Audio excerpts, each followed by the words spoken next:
Well, good morning, everyone. We have quorum, so I'm going to get started, and welcome to the February 5th Public Works meeting.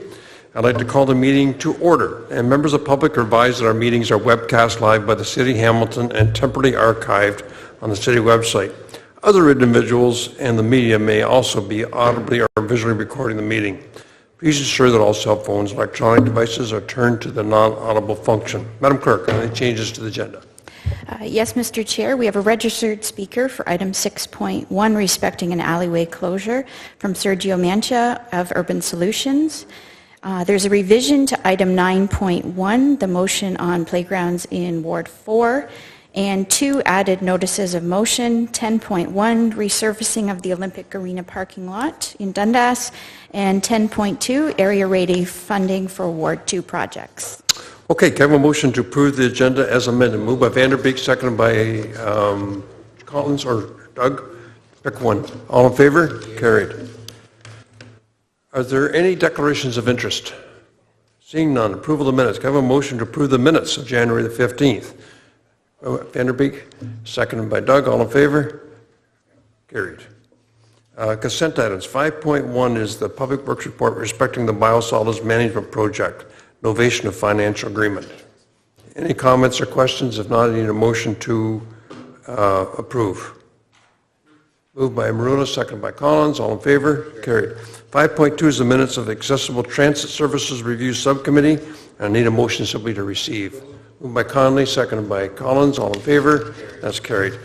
Item 6.1 is a report respecting the proposed permanent closure and sale of public unassumed alleyway abutting 121 Van Sistmart Avenue, 414 Cope Street, and 407 Trigina Avenue North. As required under the city's bylaw 14-024, a public meeting is required.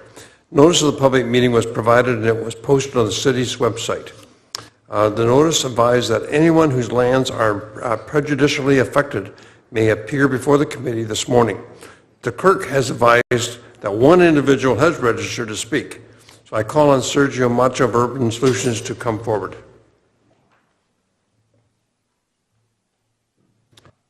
Good morning, Sergio. The podium is yours. Thank you, Mr. Chairman, members of the committee. I will be quick. Just one question and a couple thank you notes. This application, again, I'm Sergio Mancha, Urban Solutions.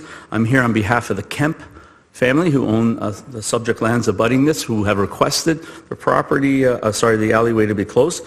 We are in the process of rezoning the subject lands for a brownfield development. The old Kemp Construction head office is now being converted into a residential development. With the help of Councillor Marula, we've been working diligently with the neighborhood, and thank you, Councillor. And I also want to thank staff, in particular Mr. McGuire and his staff on the alleyway closure. One question I have for staff for clarification, and that's the notes in the is noted in the historical background. This particular section of the alley, which runs further east and west of our subject lands, it's noted that it's been numerous years. I think it was here it is. Driveway hasn't been used for 36 years. I just want to make it clear that, or ask rather, and clarify whether staff will view this as, we used to call it squatters' rights or adverse possession. And the adverse possession would allow for the rights of the owner that is making the request to basically take the property at minimal, if not any cost. And my concern is the word minimal does show up as it has. What does that mean? So again, adverse possession would mean they would have the property for literally nothing, or are we looking at some costs? Okay, is that a question for staff? Yes, sir. Who would like to take that from staff? Go ahead. Through the chair, for clarification, can you identify which parcel? I know we've got A, B, and C on the back. Absolutely. Through you, Mr. Chairman. My apologies, Mr. McGuire. We are B, and from my understanding, as a result of our application, A and C are also looking at acquiring the subject lands. So my question isn't simply for the Kemp property, but would be for all three parcels, and if you would be respecting adverse possession on the subject lands. Good. Yes. Through the chair, the recommendations don't indicate that we're providing any easements or any additional rights to abutting owners, that we're just protecting easements as required for the city and any public utilities. I'm sorry, Mr. Chairman, through you. Again, my question is, if it's adverse possession, and if this is a question that maybe we can have offline, it might be more of a legal question, are you going to be asking us for $1 on that? If it's adverse possession, we actually get transferred title for $1. If it's not, then we're into real estate considerations. Okay, Gordon? Who's the owner now, do you know? Through the chair, the owner of the alley is the city of Hamilton. The application of adverse possession or squatter's rights, to my knowledge, and I'll clarify this, doesn't apply to public highways or public lands, so it shouldn't be considered in that regard. Okay. We disagree, and for the record, fine, I just needed to understand that. Thank you, and thank you, Councilor Muller, for your help on this one. Councilor Muller, you have the... Thank you. Yes, Mr. Chairman. No questions. I just want to thank Mr. Mancha and his planning group. This was an issue that became contentious, but we were able to find a plan of action, and we wouldn't have been able to do so and accommodate the residents without their willingness to do so. So as a result, I just want to thank them for their efforts and look forward to the development moving forward. Want to move a motion to receive it then? Yes, absolutely. Moved by Marula, seconded by Vanderbeek. Further discussion on receiving it? Seeing none, all in favor? Carried. Thank you, Sergio. Thank you, members. And I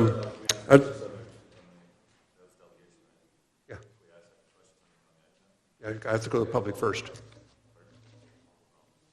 So, are there any members of the public who wish to come forward to speak to this matter? And for a second time, are there any members of the public who wish to come forward to speak? And for a third and final time, is there any members of the public who wish to come forward and speak? Okay, so I need a motion to approve. Okay, so moved by Councilor Marula, seconded by Councilor Collins.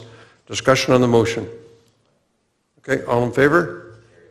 Item 6.2 is report 18-012 respecting the proposed permanent closure and sale of public assumed alley abutting 195 Emerald Street South. As required in the city's bylaw 1424, a public meeting is required.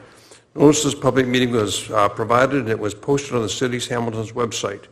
The notice advised that anyone whose lands are prejudicially affected by may appear before the committee this morning. The clerk has advised no individuals have registered to speak on this matter. Are there any members of the public who wish to come forward to speak to this matter? And for a second time, is there any members of the public who wish to come forward and speak to this matter? And for a third and final time, any members of the public? Are there any questions or discussion from the committee? Seeing none, I need a motion to approve. Moved by Connolly, seconded by Collins. All in favor? Item 6.3 is report 1813 respecting the proposed permanent closure and sale of public unassumed alley abutting 13 Clyde Street. As requested in the city's bylaw 1424, a public meeting is required. Notice of the public meeting was provided and it was posted on the City of Hamilton's website. The notice advised that anyone whose lands are prejudicially affected may appear before the committee this morning. The clerk has advised no individuals have requested to speak. Are there any members of the public who wish to come forward to speak to this matter? And for a second time, any members of the public wish to come forward? And for a third and final time, any members of the public wish to come forward? Can I have a motion to approve report PW 1813? Moved by Whitehead, seconded by Conley. All in favor? That's carried. Item 6.4, report PW 1814 respecting the proposed permanent closure and sale of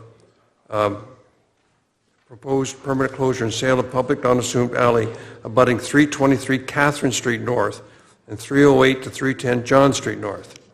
As required under the city's bylaw 1424, a public meeting is required. Notice the public meeting was provided and it was posted on the city's website. The clerk has advised that there have been no letters come forward. Are there any members of the public who wish to come forward to speak to this matter? And for a second time, any members of the public need to come forward to speak to this matter? And for a third and final time, any members of the public wish to come forward to speak to this matter? Seeing none, Councillor Collins, you have an amendment to this? I do, and it's in Part C, Section 2, at the end of the sentence there for that part of the motion. There are the words currently included in the agenda that state at a nominal fee, and the amendment, is to delete the words at a nominal fee.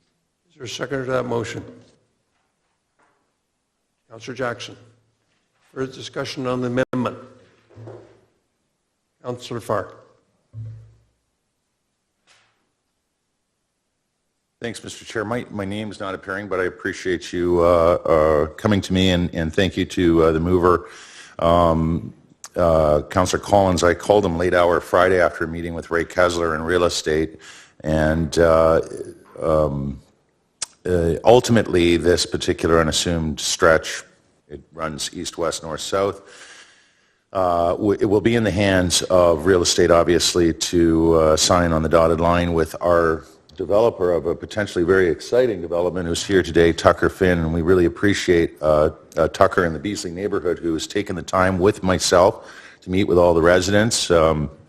Obviously, an indicator of no appellants here today is a direct result of the engagement that Tucker has agreed to continue to participate with the Neighbours Inn as the development progresses, and obviously has done a great job so far. So what Ray Kessler had highlighted to me was what Councillor Collins has suggested as an amendment to take out those words "at a nominal fee," and one additional recommendation from Ray, although I don't see it, having reviewed it over the weekend, as essential because it's still included, but he had also indicated it might be best to bring E up to where we've deleted "at a nominal fee" and include E to follow in that section, that the applicant enter into a private agreements with those property owners abutting the east, west, and north-south portion of subject lands to allow those property owners unobstructed access to their properties over the east, west, and north-south portion of the subject lands. Ultimately, the deed for all time and the access that has been enjoyed and all of the other amenities that have been permitted of the residents over time will forever over time be available to any landowners, even if the landowners change or the homeowners change, particularly along Murray Street. And that's something that we dialogued with Tucker, and something that obviously we want to embed in the sale of this property. So I just want to thank Ray. He flagged it, and we had a quick meeting Friday afternoon, and to the mover, Councillor Collins, who has rightly amended this. We can't, understandably, offer a nominal fee in a situation such as this. I'm certain Tucker and I talked about this a long time ago, a couple of years ago now. It's a market value sort of approach that real estate takes. It's not a nominal fee. Only other occasion where we did the nominal fee in Ward 2 was where we had an obvious stake in the particular issue, and that was the sirloin cellar, where we let that go for $1, but we had potentially millions of dollars in capital city, I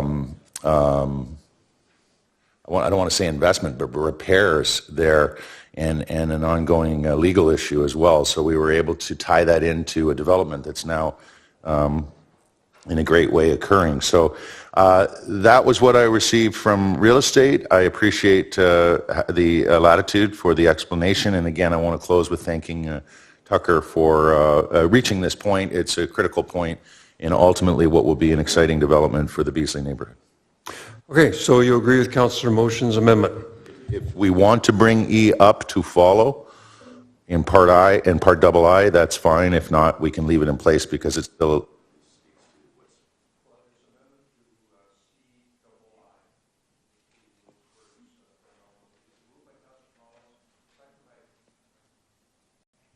Councillor Jackson, this is the amendment. All in favor of the amendment? Carried. Opposed? That's carried. Can I have a motion to approve the report as amended? Moved by Collins, seconded by Jackson. All in favor? Carried. Item 8.1 is Public Works Report 1571B, respecting the transit passenger Can I finish? The traffic passenger shelter advertising agreement. Is there any discussions on it? If not, a motion to approve. Moved by Marula. You want me to turn you on? Okay. I apologize, but thank you very much, Mr. Chairman. My apologies for being late. However, I did get on the speaker's list according to proper procedure with the new system. Mr. Chairman, I think that rule was probably for another member of this committee. Anyways, Mr. Chairman, through you to Director Debbie. So Debbie, basically, is this the only company that applied and bid? I mean, to me, it would seem like shelter advertising, Mr. Chairman, might be a lucrative area of revenue. I mean, I think we've seen it for probably a good 20 years in our community. It would seem like a great source of money for the corporation. And I would assume that a lot of companies feel they get a good bang for their buck. But I'm just, I guess, a little surprised that only one bid, and maybe there's an explanation as to why. Mr. Chairman, through you. You're concerned whether it's too restrictive of a spec for anyone to bid on? You're much more familiar with that than I am, Mr. Debbie. Chairman. Through you to the Director, please. So through the chair, just for clarification, we didn't receive any bids on the RFP that went out. Oh. The company that we're looking to continue on is our current vendor. Okay. So how about, Debbie, then, are they the current vendor because in the past they were the only ones to bid? Or I'm trying to understand if word in the industry is that companies are either phasing out of wanting to get involved in shelter advertising because maybe they're not getting as much customer feedback and positive news, or can somebody between you, Nancy, Tanya, somebody just give me some handle on that, please, Mr. Chairman, through you? And is the revenue, and second question, is the revenue projections in line with what we're hoping for from this contract, Mr. Chairman? Debbie? So two questions. So through the chair, so the existing company that we deal with we've been in business with since 2002, so we've had a long-standing relationship with the company. Regarding the reason why we haven't received any bids is partially respecting the fact that a lot of the companies now are getting away from the transit advertising shelter business as it pertains to the way we've typically put the work out, which is the capital component as well and the upkeep of the shelters. So within our existing contract, not only are they responsible and have the availability of the ad space, but they also have the capital investment on the shelters and then the maintaining of the shelters, the cleaning, and any type of vandalism replacement issues. So there has been some considerable costs incurred in that regard with broken glass that unfortunately, with the timing of those instances back in the late summer, also may have been a contributing factor as to why we didn't receive any bids from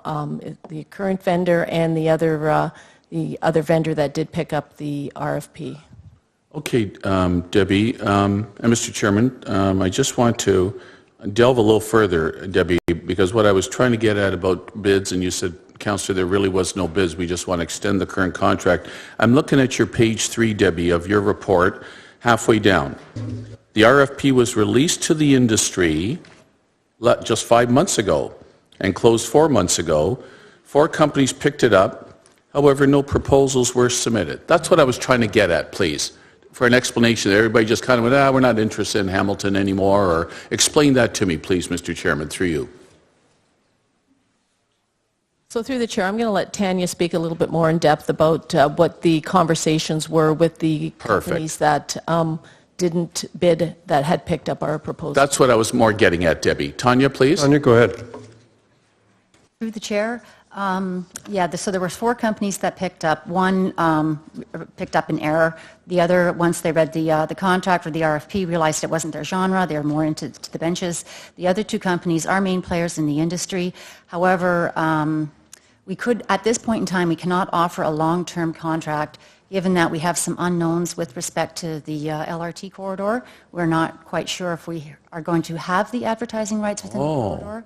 So until we have those knowns, and as Debbie mentioned, there is a significant investment from these companies in terms of capital and, creating an advertising office within the community. So they do look for long-term contracts, and we unfortunately just cannot provide a long-term contract.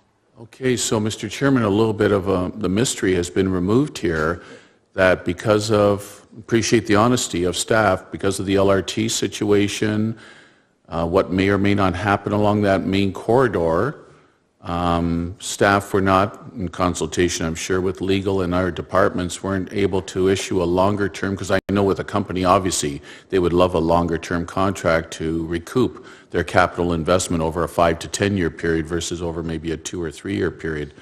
So that's interesting. So we want to extend for 2 years as your recommendation, which I'm fine with, Tanya and Debbie. Is it one of those you're just kind of keeping on the radar then, in terms of if the LRT construction does begin between now and next year? And I'm trying to understand where this advertising contract is going to end up, or do you see it being incrementally 2 years, every 2 years, indefinitely for the rest of the time? So through you to the chair, through the chair to you, Councillor. So what was problematic in giving us more time in order to, go back out and either amend the RFP or really have an understanding of what was going on in the industry so that we can better have companies bid on the RFP, was the contract was coming due on December 31st, 2017. So effectively, Jan 1, we would have been without somebody to clean our shelters and to replace the glass in the event that something needed to be repaired. So the request for the extension is to allow us more time to go back and work with this existing contractor and the RFP so that we can go back out to market with something that people will bid on so that we can move forward. Okay, Debbie and Tanya, Mr. Chairman, appreciate your indulgence. And it looks like looking on page 2, looking at the last 6-7 years over that period of time, you've been averaging about $170,000 to $180,000 a year, so that has at least stayed consistent within your budget. And so lastly, out front, Tanya, because Debbie mentioned from 2001, which I was here for at the time, so are they a company that spawned out of CBS? Because I remember CBS Advertising was the original. They kind of folded, or they've lapsed into this new company? Mr. Chairman, through you. Through the chair to the councillor, yes, it's gone through several buyouts, Viacom, CBS, Mediacom, and now Outfront Advertising. Okay. I'm satisfied with the questions that have been responded with, Mr. Chairman. Happy to support the report, but obviously I think there's greater opportunity down the road, but obviously we've got that bit of that hurdle, that LRT hurdle, somehow that's impacting what we could offer more of down the road. Thanks, Mr. Chairman. Thank you. Councillor Whitehead? Yeah, I guess I'm a bit surprised, Mr. Chair, that we don't have, it's my understanding that the LRT operation and ownership is the responsibility of Metrolinx or the consortium. So what do you need to figure out in respect, my understanding the operating and maintenance of the shelter specifically for the LRT is the Metrolinx responsibility. I also understand that we still will have bus lines going up and down these corridors, so will need their own shelters. So help me appreciate what the contention here is in respect to, was it 10 shelters? Tanya? Through the chair to the councillor, I believe the point of contention may be that we don't understand our rights to advertise currently within the LRT corridor. I think that there's close to, I better not guess, but we have significant shelter assets within the proposed LRT corridor that are currently city-owned shelters. Once the major station stops come into play, there's, Metrolinx or whoever's operating may wish to also have an advertising vendor within those major station stops. So to have two advertising vendors competing with the same same corridor, we just need to gain a better understanding of how that's going to work, and we're not quite there today. So my understanding, again, is that our bus shelters are our bus shelters. So does that mean there's no requirement for bus shelters on the LRT corridor? Through the chair, there will be shelters within portions of the LRT corridor that will have HSR service. We're still working with the LRT office to figure out what size, whether they can be full advertising shelters due to space restrictions. We're just not at that point yet. So you're talking about a joint areas where there's an intersect between the bus and the LRT, those particular stations are the ones called in question? Through the chair, the major station stops will be part of the LRT. It's where we're running side by side potentially once all that's figured out, where we have shelters within the LRT corridor and the trains are running past our infrastructure. So, Mr. Chair, I think it's already a given in respect to who's going to have the responsibilities for maintenance and revenue, and that will be the consortium on the LRT shelter. So I don't know why that is confusing in any way. That wouldn't be revenue that the HSR is going to garner. I mean, clearly that will be part of the arrangement with the LRT system. So having said that, we already know the given is what our requirements are in respect to shelters that meet our needs in regards to HSR. We know that's a known. So I'm trying to understand why this is the issue in respect to moving forward on an appropriate or competitive procurement. I'm having trouble understanding the weight of that issue in respect to the lack of procurement. The other question I would have is I would love to see a chart taking a look at other jurisdictions on this issue on procurement and advertising. I'd be curious to know whether or not this is a unique phenomena in Hamilton, or whether or not this is in fact happening in other jurisdictions, the cities, Ottawa, Toronto, London, Halton, Mississauga. I'd like to see, because I mean the benchmarking, you say that the industry is doing this, and yet I don't see a chart that shows what's happening in other jurisdictions. So I have no benchmarking ability to understand that in fact this is a trend that's taking place, or is it a trend that's unique to Hamilton for specific reasons that are yet to be identified. So can I ask if you've done that due diligence as of yet? Tanya? Through the chair, no, I can't say we actually have done any comparative. I think that the uncertainty lies around the unknown of, again, the advertising rights within the LRT guide rail, and not necessarily like whether it's a competing interest or not. Would it make sense that if you're going to get a 2-year extension, and as the director said, to allow you the opportunity to understand why you weren't getting reaction, that when you come back with the next report after this extension is met, that you would bring that comparable information as to why, whether other municipalities of similar size are having the same procurement problems. Does that make sense? Yeah, I appreciate. I think it's context is everything, and there might be other things happening, and trends usually help determine whether it's a unique situation in Hamilton or not. That corridor, by the way, again, wherever we're providing service on our shelters is where we're going to generate revenue.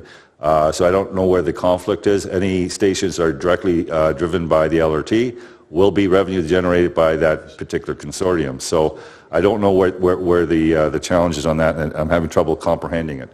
The last question I have is, I've had issues in some areas where advertising, if you look at the location of the shelter, people have, with the daylight corner, they can see through the shelter and see traffic. And then there's been situations where they put a big advertising right on that end unit of the shelter, right by the daylight corner, that makes it even more challenging for people to safely enter into a street. They've asked for those to be that advertising be removed, and yet I don't know what the mechanism is, because my understanding is they won't remove it. So help me understand what the mechanism is to have advertising removed on shelters that may cause visibility concerns to residents of this community. So, Tanya, do you have any shelters that are sitting in the daylight triangle at the intersections of our streets? Through the chair, prior to any installation of a transit shelter, especially where it's an advertising transit shelter with the poster, it is evaluated for sightline issues. There are certain parameters that we follow. Traffic engineering has a set of daylight and triangles that we adhere to.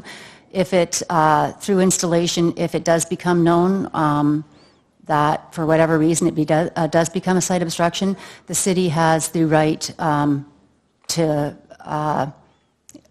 choose whether it's an advertising shelter or a non-advertising shelter. If it is an advertising shelter, then we can ask that it be converted to a non-ad so that there's no visibility obstruction. So there's no middle ground where just the side that's facing the intersection, there's no advertising on, or if you want to put the advertising on the other side, there's no issue.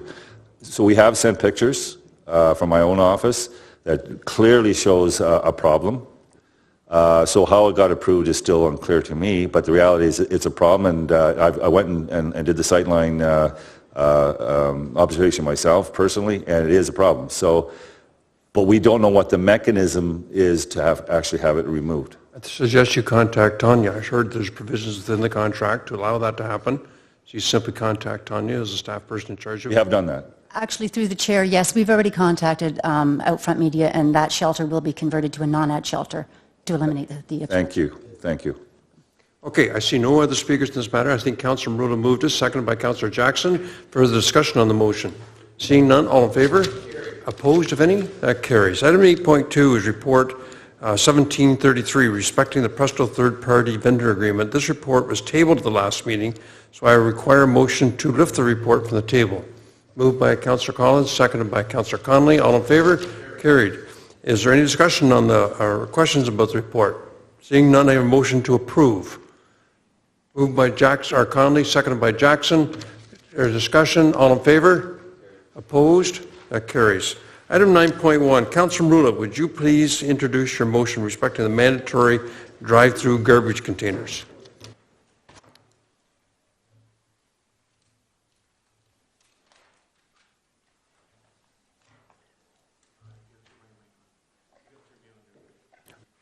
I'd be happy to. Thank you, Mr. Chairman.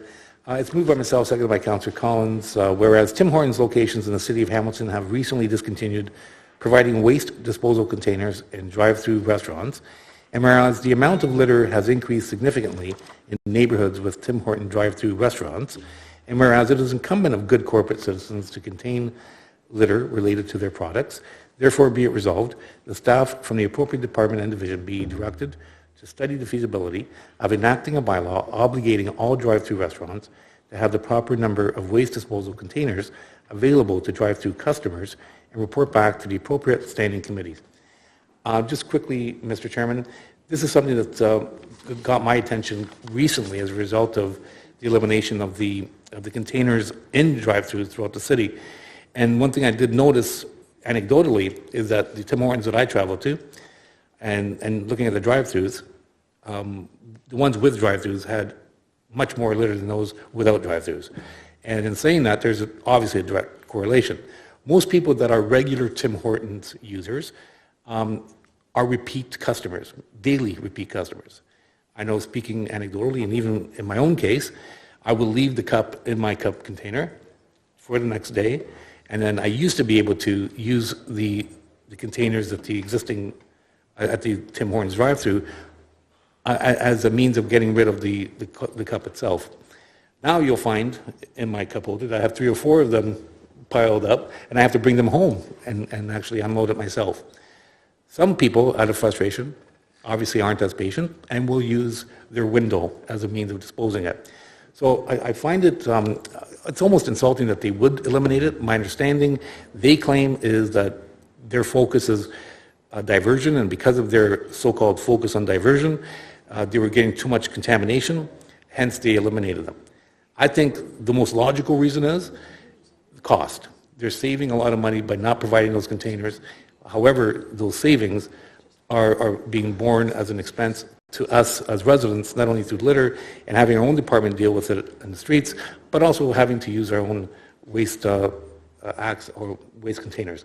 So in saying that, I'm hoping that that at least a study can be pursued and a bylaw be implemented to make it mandatory so that they, as corporate citizens and good corporate citizens that they are, will take responsibility for the waste that they produce and they profit from at their expense and not that of ours. And I appreciate your time. Okay. Councillor Jackson, could you take the chair for a moment, please? Just touch it and I'll head to you. I'll come to Councillor Whitehead. Thank you. Okay. Councillor Ferguson. So in Ancaster, they actually have waste disposal bins at the drive-through, but not only that, but they have the recycling bins. And the public uses them. I know Tim Hortons composting facility does process the paper cups and the lids through recycling. So would it make sense that staff not only investigate and report back on waste disposal, but also recycling bins at drive-throughs. I wonder whether Councilor Marula could amend it to have him report back on both. Councilor Marula? Oh, he's got the control for you there. Absolutely. If you want to spell that out, so be it. That was the intent, but spelling it out probably makes it. Waste disposal and recycling containers. Yeah. Okay, is that a friendly amendment? Yeah. Absolutely. Okay. Councilor Ferguson, Councilor Marula's taken that, absorbing that Friendly amendment, so I'll take the suggestion. chair back then. Okay, thank you. Back to And you. I have Councilor Whitehead. Thank you, Mr. Chair. I also, I'm glad that, I mean, it's unfortunate we're just highlighting Tim Hortons. I would suggest that at the end of it, it does capture all drive-throughs, because I can tell you that there are good operators and bad operators, as in any industry. And It does say all drive-through restaurants. I just identified that, Mr. Chair, but in the whereas it only identifies one restaurant. So I just want to make clear that this is not picking on Tim Hortons. This is about drive-throughs in general and their responsibility to collect or provide an opportunity to collect garbage that they generate through their activities. I just want to highlight that because Tim Hortons was highlighted here, although we do talk about all restaurants. I just want to make it clear there are other restaurants, whether it's McDonald's, Wendy's, whatever, that also would be captured in this particular request. Thank you. Okay, I have no more speakers on this, so the motion is placed by Councilor Marula, seconded by Councilor, who was it now? Collins. And it's had a friendly amendment to add recycling in it also, including waste disposal. All in favor of the motion? Opposed? That motion carries. Let's move on now to item 9.2. Councilor Marula, I understand you have a motion about playgrounds. Thank you, Mr. Chairman.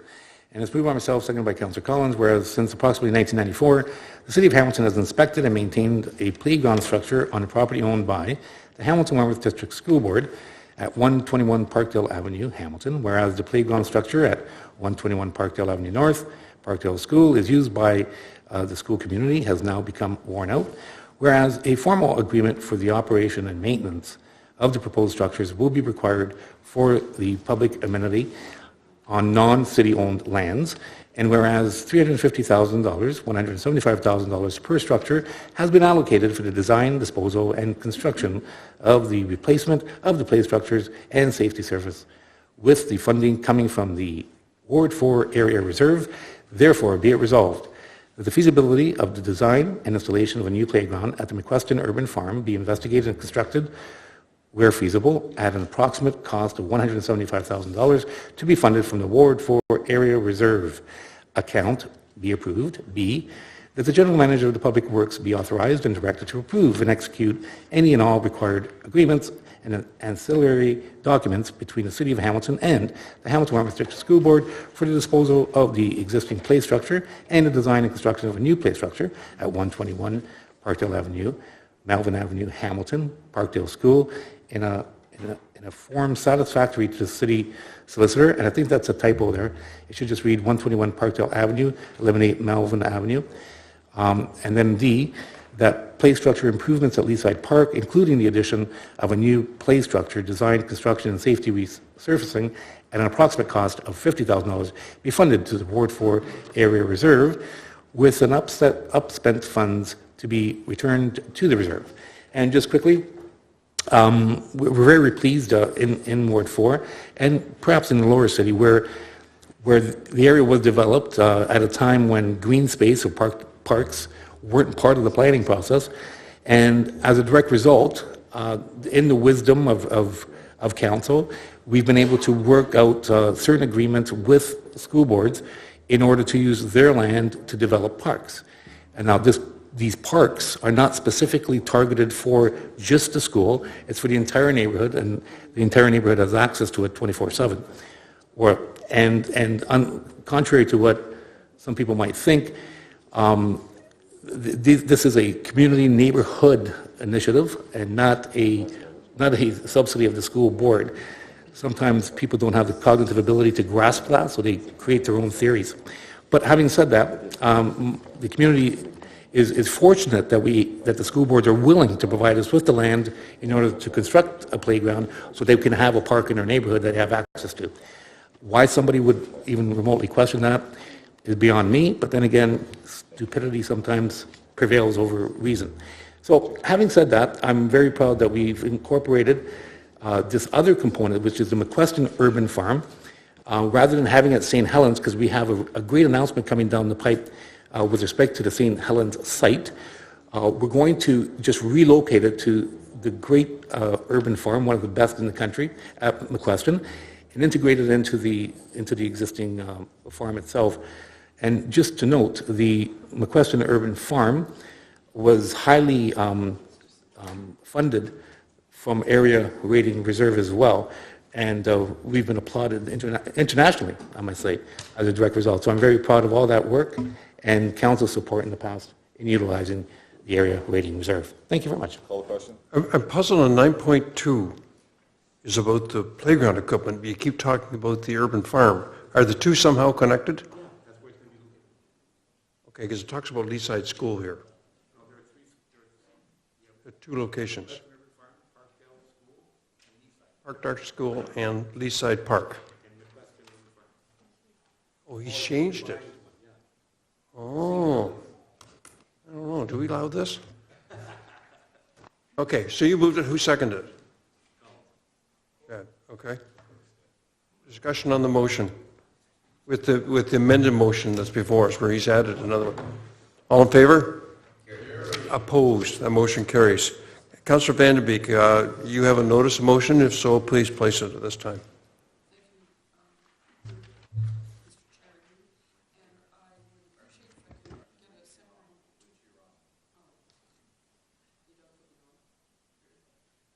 Thank you, Mr. Chair. And I would appreciate if I could have a motion to waive the rules, if someone would... Seconded by Councillor Whitehead. Discussion on waiving the rules.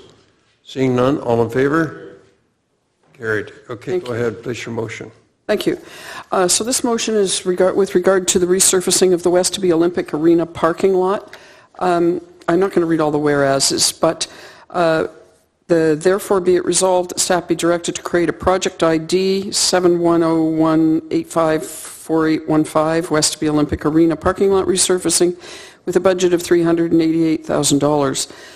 And B, that the newly created project ID for Westaby Olympic Arena parking lot resurfacing be funded in the amount of $178,000 from project ID 7101654613, which is money that's left over from the Westaby Olympic Arena roof project in 2017, and $210,000 from project ID 35417416448, which is money that's left over from the parking lot rehabilitation from 2017 funds.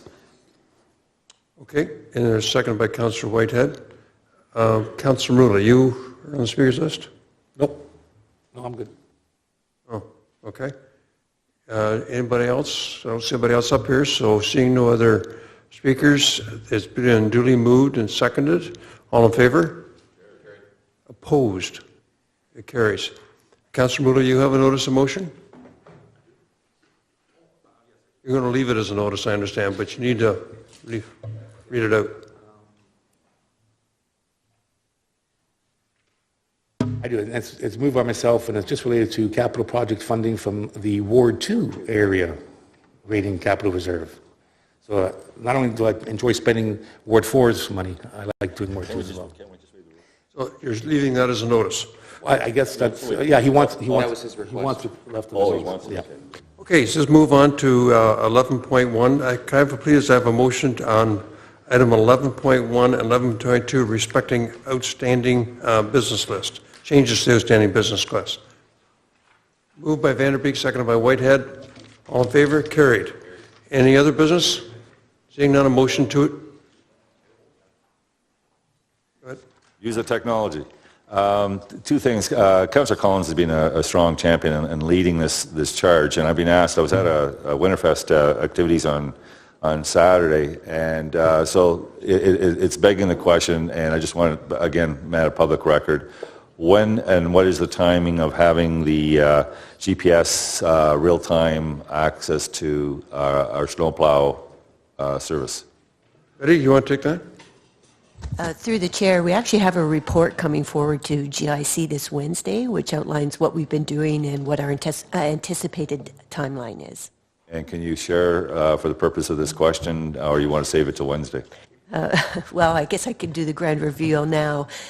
We are hoping that we'll have it operational for the 2018-19 winter season. So not finishing up this year or this up until March, but beginning the next winter season. Appreciate it. And the last one that I think we discussed at the Public Works last meeting, and I wasn't clear what the direction was, and that was the snow fencing issue. So through the chair, we also have an information update coming to GIC. We have the 2 reports coming forward for your consideration this Wednesday. Okay, thank you. See no other new business, so a motion to adjourn. Moved by Jackson, seconded by Conley. All in favor? That's carried. Thank you, everyone.